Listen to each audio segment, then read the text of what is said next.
Trump fighting back tonight against Steve Bannon. Yeah, late tonight, the president and his attorneys slapped a cease and desist order on Steve Bannon, ordering him to stop talking trash and spilling secrets about Mr. Trump. Comments he reportedly made in a book about to be released. KCAL 9 political reporter Dave Bryan has late details of Bannon versus Trump. Dave? Yeah, this has turned into one bitter battle from two men who were very, very close politically and even personally, I think, in many respects.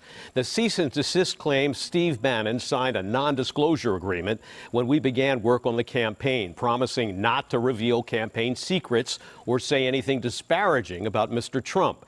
But today, bombshell excerpts, I should say, were released of an upcoming book in which Steve Bannon went to war with the president and claimed his family broke the law.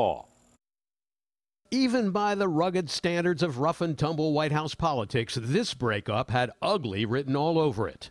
The president and his former chief strategist and close ally Steve Bannon now opening fire on one another. President Trump: Steve Bannon has nothing to do with me or my presidency. When he was fired, he not only lost his job, he lost his mind. A shocking condemnation, since Bannon remained a vocal supporter of the Trump agenda even after he left the White House over the summer. But in a series of interviews with author Michael Wolff, some of which were reportedly conducted at the White House, Bannon mocked President Trump and his family and accused Donald Trump Jr. of treason for his June 2016 meeting with Russians who had offered incriminating information on Hillary Clinton. A meeting that included Trump campaign chairman Paul Manafort and Trump's son-in-law Jared Kushner. Bannon reportedly told the author, "Even if you thought that this was not treasonous or unpatriotic, and I happen to think it's all of that, you should have called the FBI immediately." Bannon then speculated that there was zero chance Don Trump Jr. didn't take the Russian attorney upstairs to meet his father, the presidential candidate at the time. That was quickly denied by the White House press secretary. I think furious, disgusted would probably certainly fit when you make such outrageous claims and completely false claims against the president, his administration, and his family.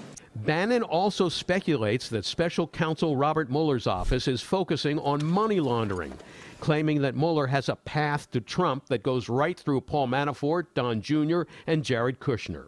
"It's as plain as a hair on your face," he reportedly said, adding, "They're going to crack Don Jr. like an egg on national TV."